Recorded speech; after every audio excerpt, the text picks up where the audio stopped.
therapist on Nantucket.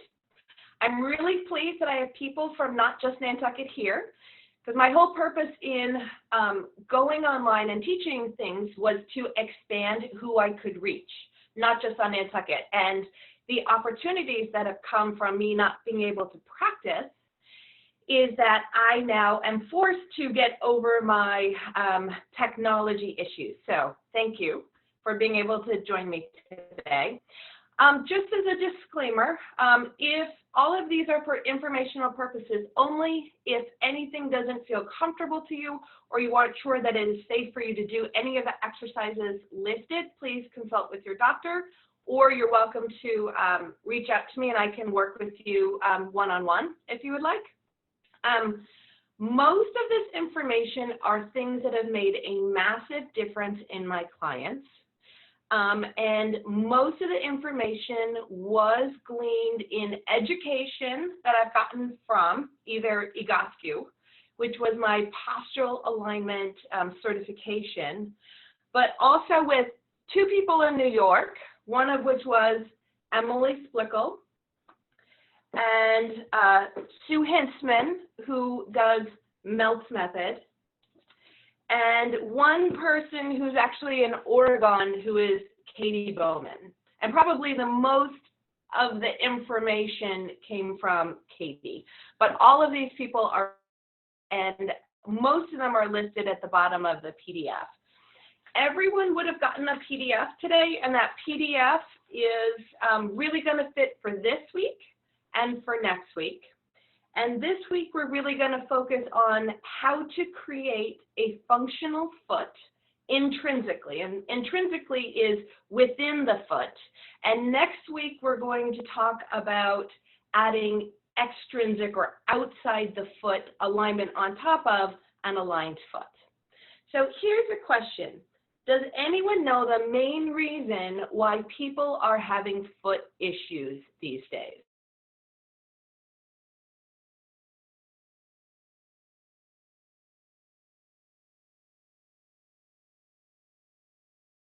We lost your audio.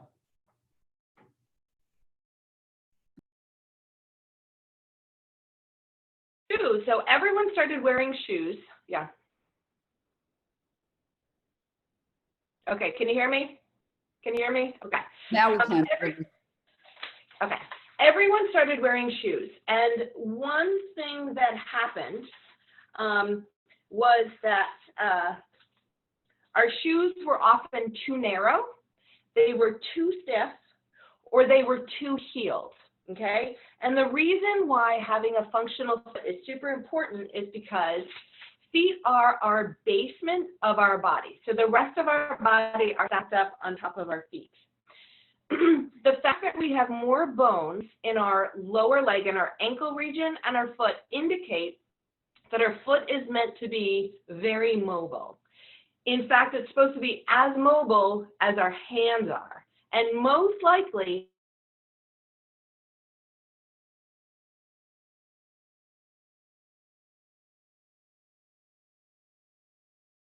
can you repeat that last part after most likely?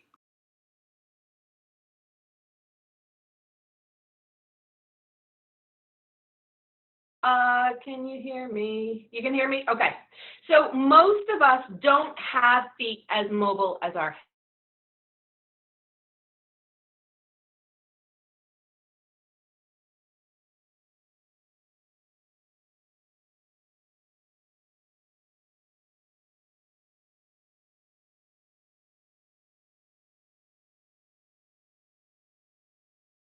Anyway, I'm going to keep talking, and you can hear me now? Okay, so most of us don't have as mobile a feet as we do with our hands. So today I'm going to talk to you guys a little bit about that, and hopefully we won't have constant internet connection issues. So how many of us have shoes that are relatively stiff? Okay, so an issue with a shoe like this is both that it's relatively stiff, it doesn't allow for a lot of foot mobility, and also it doesn't have anything gripping on in the back. So what tends to happen with a shoe like a flip-flop is that we're constantly gripping at the bottom of the feet. And a lot of people used to come to me with plantar fasciitis issues. Many of them had it because of the shoes that they were wearing, okay?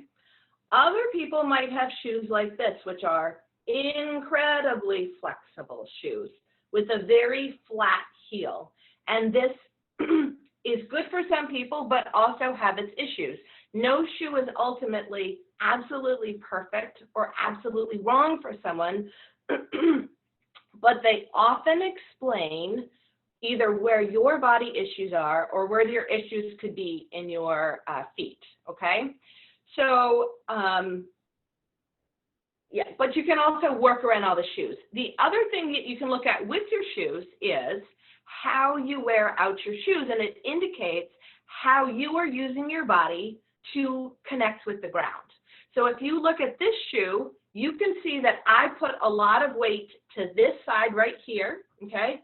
And I put a lot of weight in through here, okay? And then if you come to the toe, I have a lot of weight right here. In fact, I have more weight right here than I have right here, okay? Now, if we want to also look at our feet, we can look at our calluses, because our calluses indicate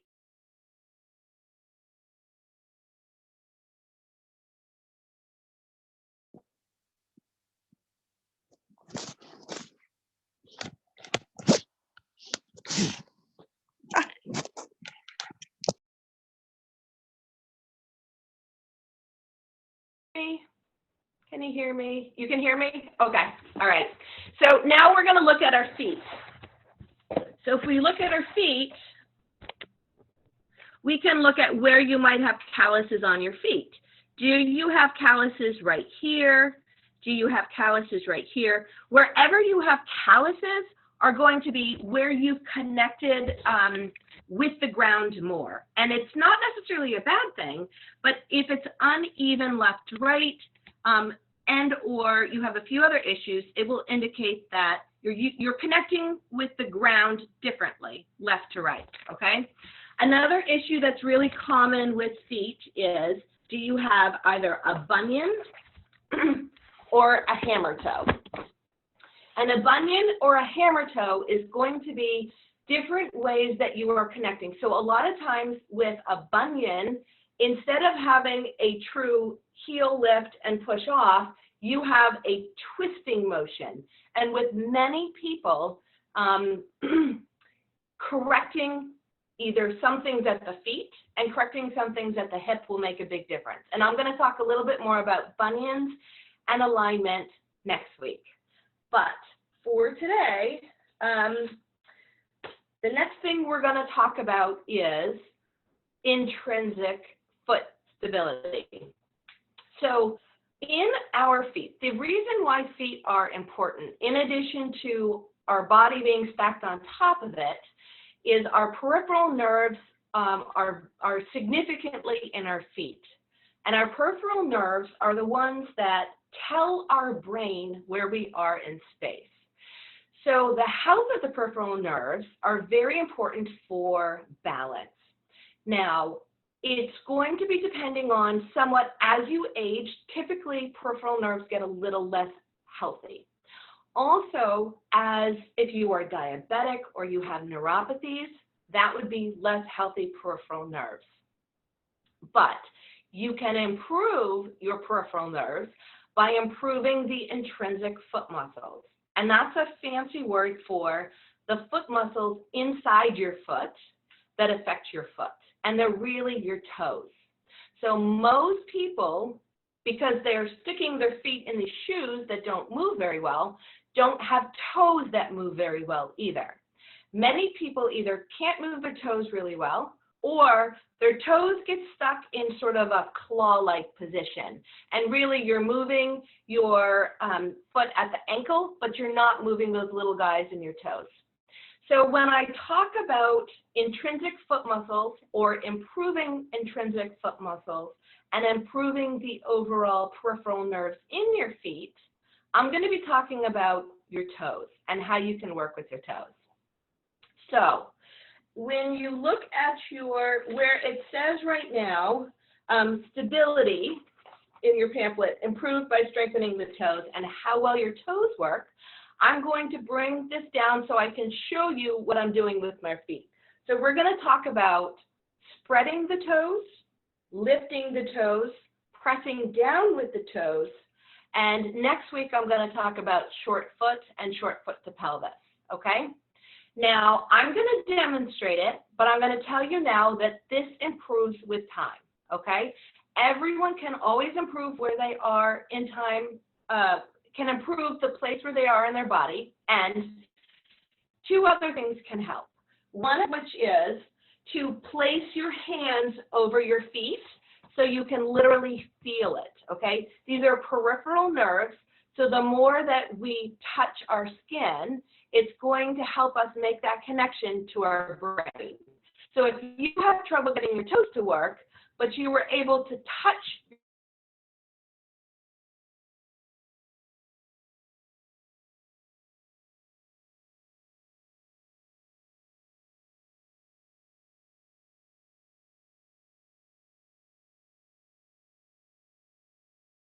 I know. That's going to help. Can you hear me? Okay. All right. I'm sorry. I have very unstable internet. Okay. So you can touch the bottom of the feet, and you can also use a mat like this. It's a Naboso mat. It's created by Emily Splickle in New York. It's bumpy. I don't know if you guys can see it. It is bumpy, and that bumpy helps your brain make connection to your feet better. They make insoles for these as well, and it can help. If you have trouble with your feet, potentially using these as insoles will help your brain connect with your feet and improve your peripheral nerves better. I'm talking about my internet's been bad. Okay, so let me show you what it looks like to have the toes work. Okay, so my toes are here. Okay, different ways that we could work with the toes are spreading the toes apart, okay? It is going to be to lift the toes and press the toes down, lifting the toes and pressing the toes down, okay? And then you can alternate. So I'm going to lift one toe up and press that toe down and lift the little guys up and press the little guys down and alternate like this, okay?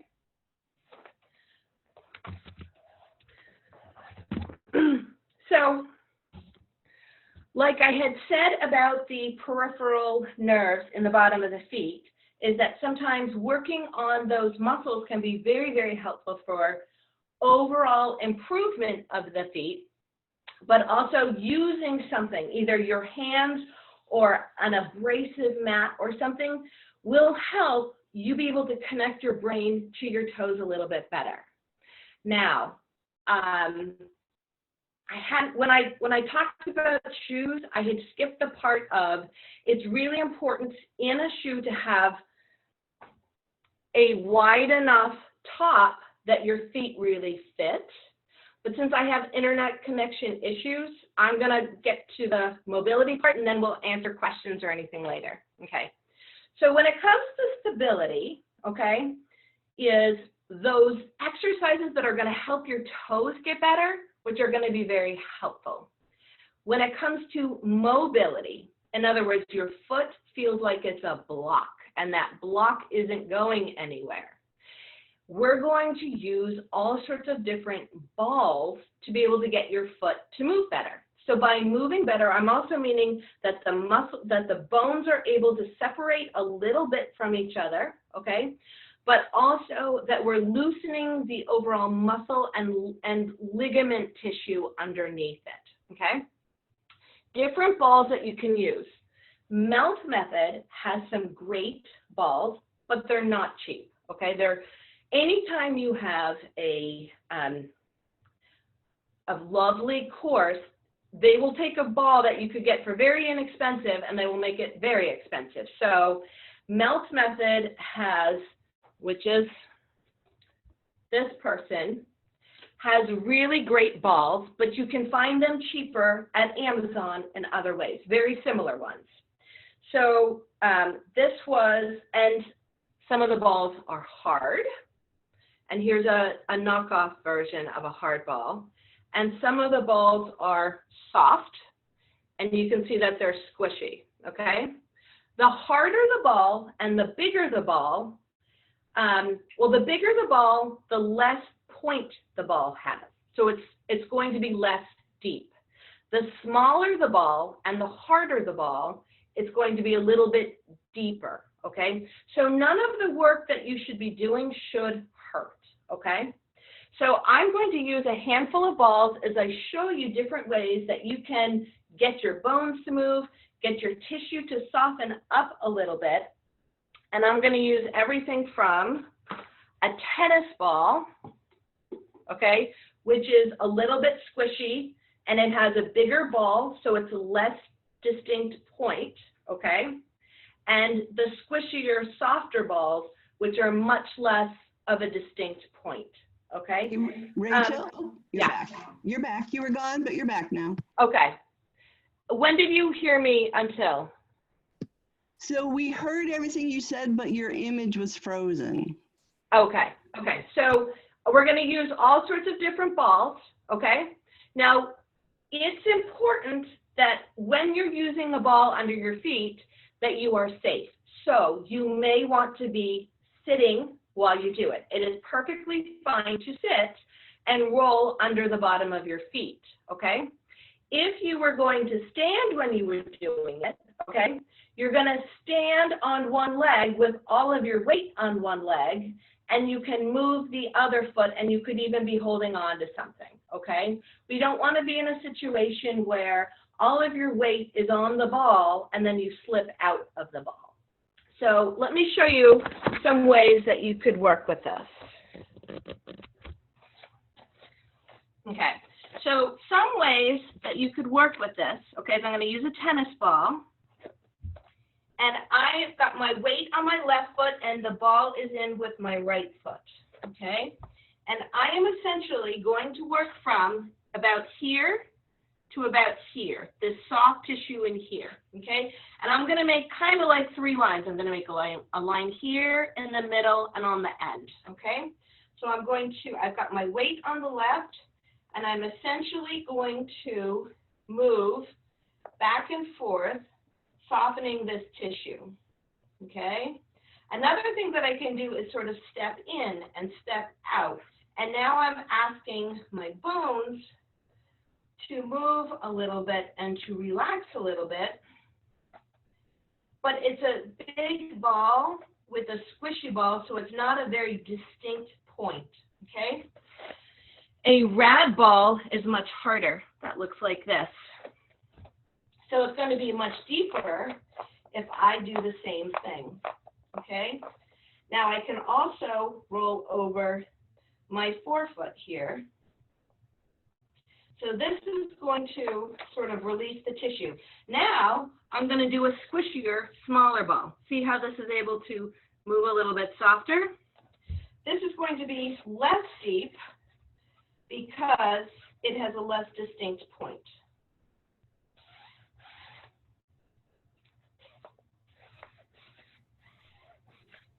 Okay, but now my toes are perhaps all locked up and I want to loosen those guys up. I'm going to grab a very small ball and I am going to, I'm going to do it this way to see if you see better. If I press in almost over each of my knuckles, you might see that I'm lifting a little bit right here.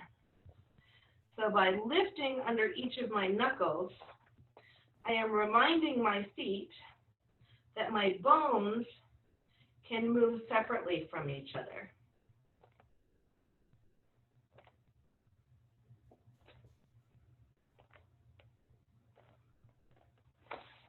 And I can use it because it's small and hard, it's going to be deeper than even my bigger hard ball, but it's also not as big, so it's not going to go in as far.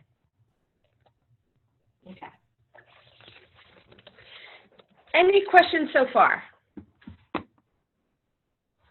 Okay, so how to know whether you need more mobility or more stability, okay? Most of us have an issue with both. If we spent a lot of times in shoes, the more that your foot looks very rigid and hard and you aren't able to access your toes, you probably need both, okay? But if you took a picture, and I don't really have this accessible, if you look at the little section where it says Achilles in your PDF, it has some parentheses. And in the parentheses, if you took a picture, if you stood with your feet together and you had someone take a picture of your Achilles, the back of the heel, can you hear me? Okay, so if you had someone take a picture of your Achilles, and your Achilles looked more like this kind of a parentheses, it usually indicates that you spend more time in supination or with your weight on the outside of your heel, and you would probably know it because you probably wear out this part of your shoe more, okay? Then you probably have more of an issue with mobility. And you probably need your, more than anything, you need to sort of release the bottom of the foot and then get the toes working. If you went the other way and your foot was more pronated and maybe your Achilles looked like they were collapsing in with each other, probably what you need more than anything is stability. It doesn't, and those are the muscle exercises of getting your toes to spread apart, getting your toes to lift, getting your toes to be able to press down, okay? Any questions so far? Okay, so if no questions, where do I want to go with this? Okay, let me talk a little bit about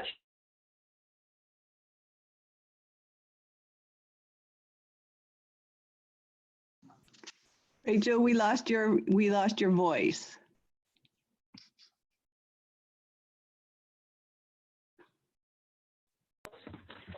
There you go. You're back. Okay, I'm going to show you short foot. So short foot is one way, in addition to the toe muscles, to activate your arch. Now, there's a lot of controversy about arches, but arches are not a solid, set in stone bones. Your bones exist, and then your muscles and ligaments create the ability for you to have an arch or to have your arch relax.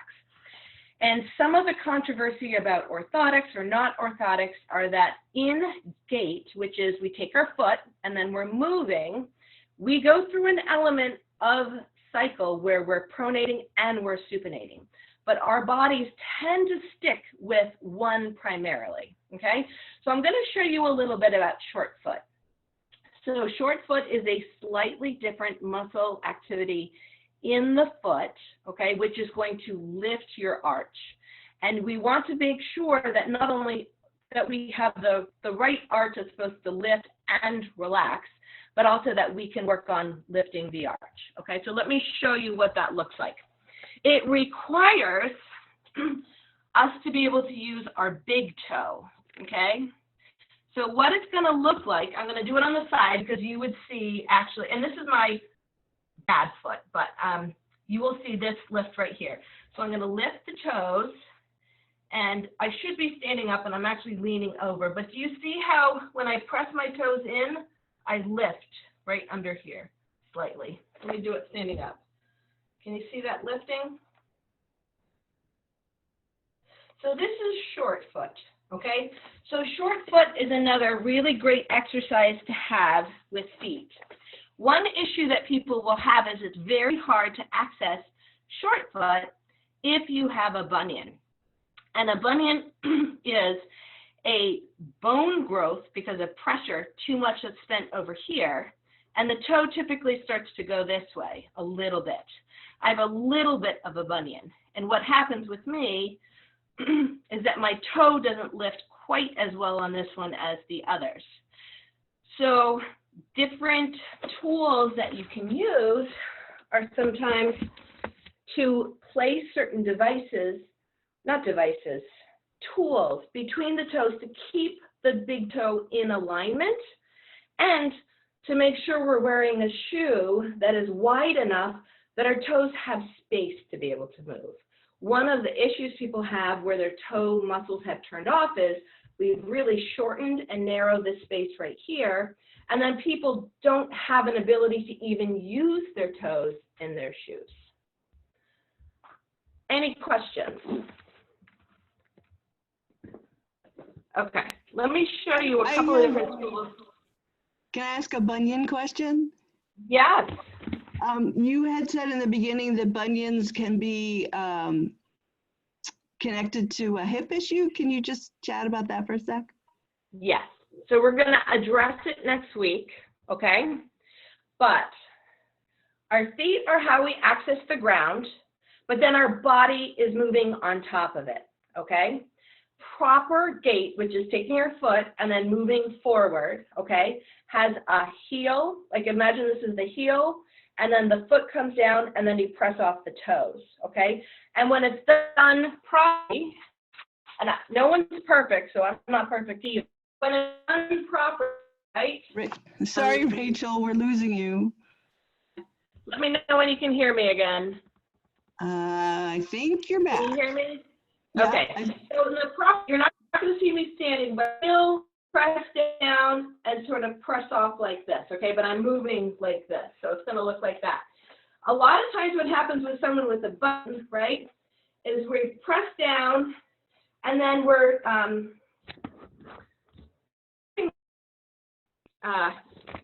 it's hard to say. You're pressing down like this, but then my foot is almost turning like this. Now what's happening is my foot is not turning, my body is turning around it. And when someone has in gait, instead of a heel push off into the glute, they're using predominantly their hip flexor and they're doing this twisting motion, okay? Now it is a twisting motion, but the foot is solid on the ground and our body is twisting around it. You will create more friction at the toe, which will end up creating a bunion for you, okay?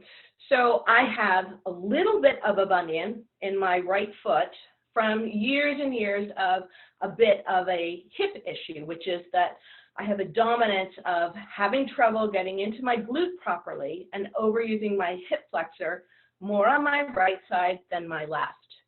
I have, between working on my foot muscles and making sure that my toe box is always wide enough for my toe, as well as awareness when I'm doing it improperly, I have kept my bunion from not getting any worse.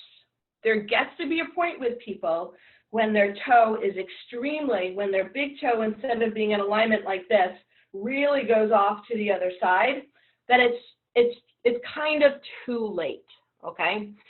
Meaning you can always improve things, but it's very hard. In order, if this was my big toe, in order to be able to get that proper short foot and engagement in the foot, I have to be able to have this big toe in proper alignment, okay? Because the ligament needed needs to be in a particular pathway.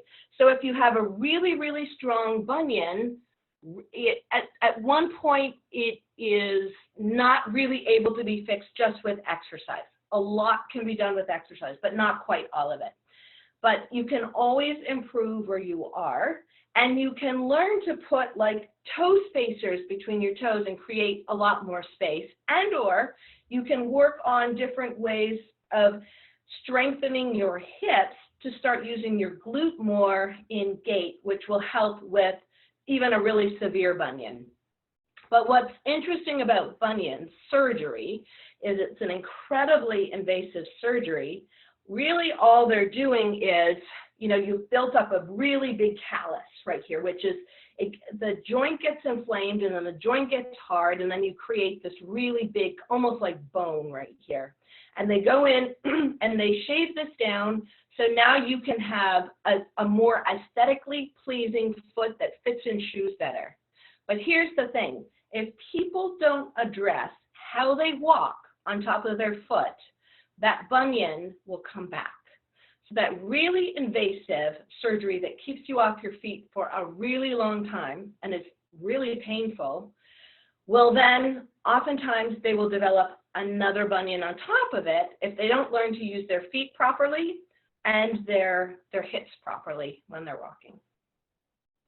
Any other questions?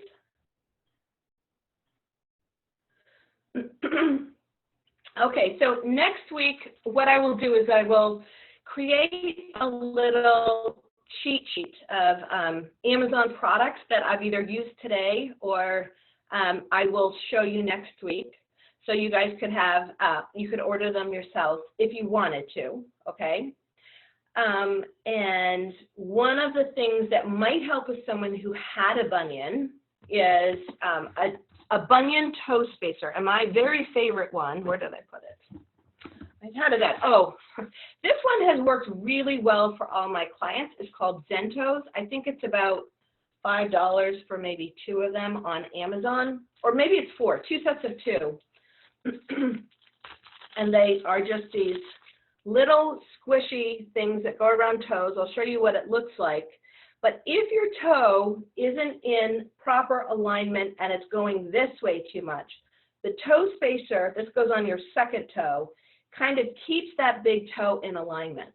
But then you have to make sure also that, you know, it fits in the shoes that you're wearing it.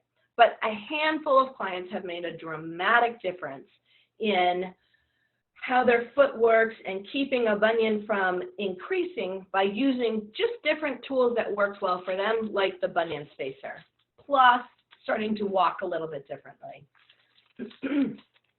Any questions? I have a question about the foot exercises.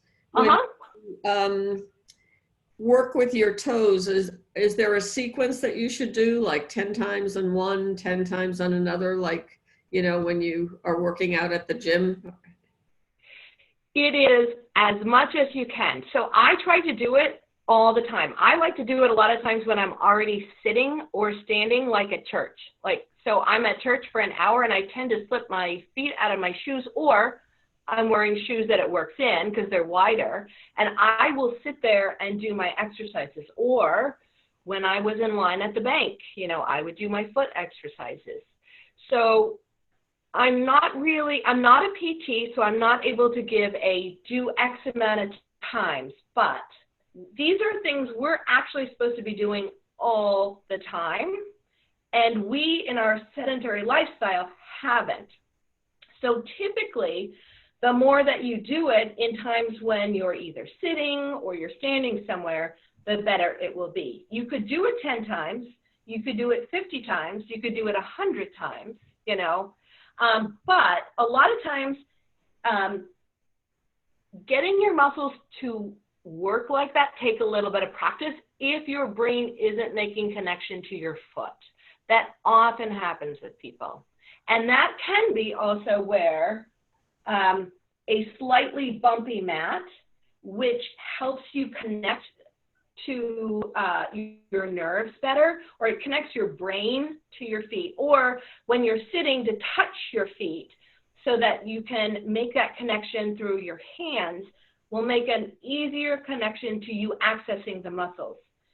When it comes to doing exercises for your nervous system, which is part of these foot muscles. So these foot muscles are going to improve your nervous system because it's how your brain connects to your feet, but it's going to be part of your vestibular system as well, or your overall balance.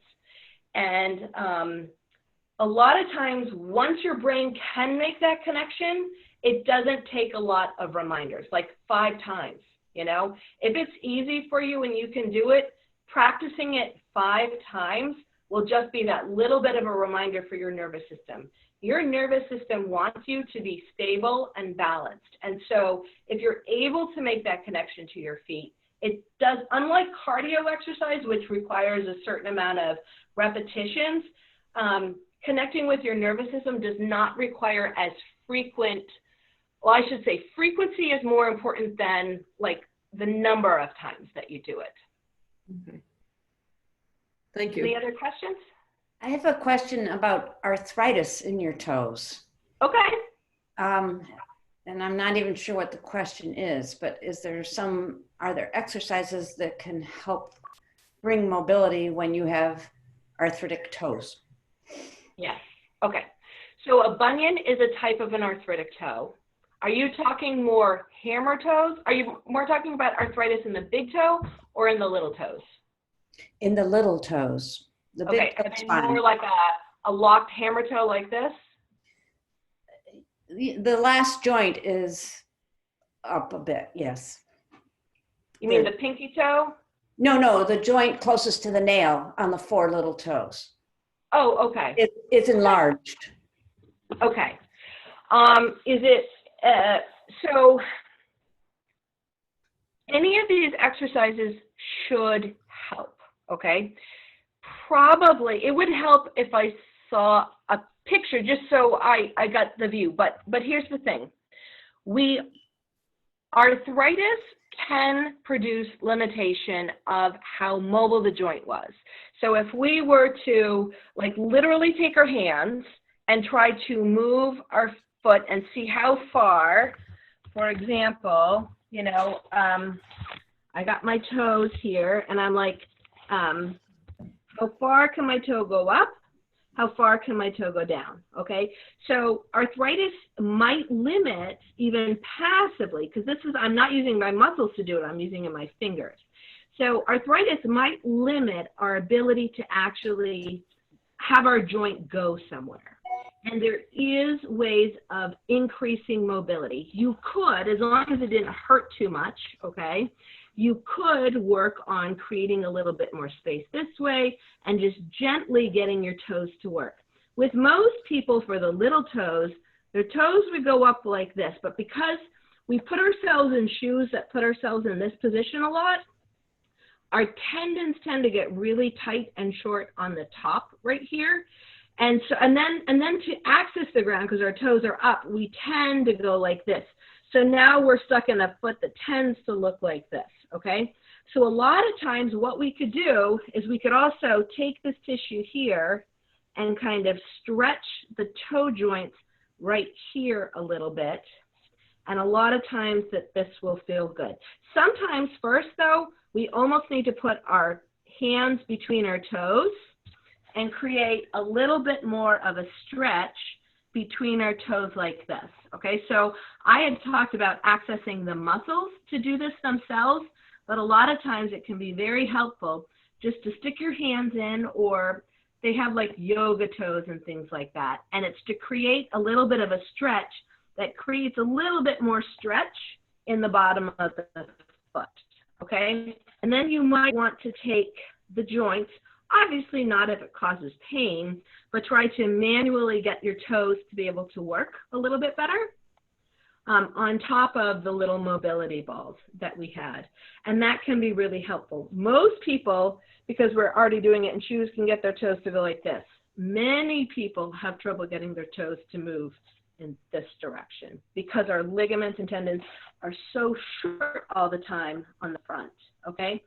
If you have arthritis, I would recommend manually, gently, if you can access your feet, okay, doing this stretch. It can also be done either sitting or standing, okay? And I would start with sitting because it's not as deep when you're sitting. And I just want to try to do this so you can see my foot. I am standing, and I'm going to put a little bit of a stretch on my toe, okay? If I'm going to go, I'm more forward than the other one, so that's a stretch right here. And if I was sitting, it would be even less. Now, I don't have my weight on this leg, okay? My weight is on my right leg, but I'm going to stretch the top of the ligaments on this one, okay? And actually, a lot of times when you do that, when your foot is used to being contracted all the time, ironically, your foot will cramp, which is why it's also helpful to do it while you're sitting, in case you have a cramp and you can just come right back out of the cramp. A lot of times, foot cramps are because our foot tissue sort of dies or it becomes really, really inactive. And as we start to get our muscles moving again, they don't know what to do. So they tend to cramp fairly frequently. So it's not unusual and it's not a bad sign to have your foot cramp. But you just want to make sure that if your foot is cramping with an activity, that you're able to get out of the cramp, stretch your foot, and then go back to activating the muscles. Any other questions, or Thank shall you. we meet next week? I had one question real quick. Uh-huh. Can you hear me? Yep. Okay. By my little toe, I have a bunion-like protrusion. What is that?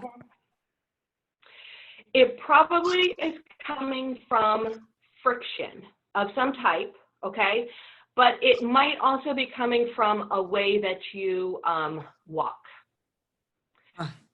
Somewhere in gait, that you're probably having the opposite of a bunion and creating a little bit more friction at that toe. And sometimes people will get sort of like an osteoarthritis and or sometimes even inflammatory arthritis in the feet. And again, it's going to come from friction, you know, but typically making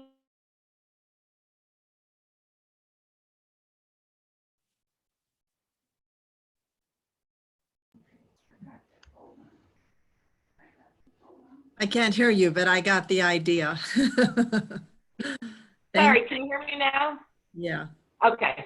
So a lot of times, you know, I would really recommend, okay, that probably the best person, if you want to read up more, is Katie Bowman.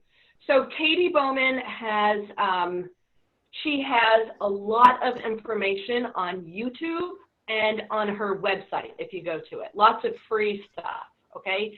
She also has a really great whole body dynamic aging book, which really talks about not just the foot, but the whole body. In other words, we've lost a lot of what our body was meant to do, but now you've lost it and you're getting 40, 50, 60.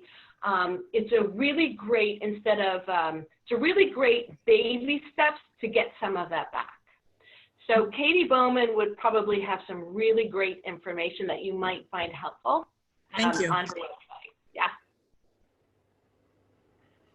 All right. Well, I think this is a really great start. What I recommend is for you to play with either the stability exercises, getting your toes to work, and or the mobility, finding little things in your house. You could even use a can on the bottom of, you know, if you don't have balls at work, you could use a can. You could use anything that's going to kind of roll out the bottom of the foot and get the foot to work better.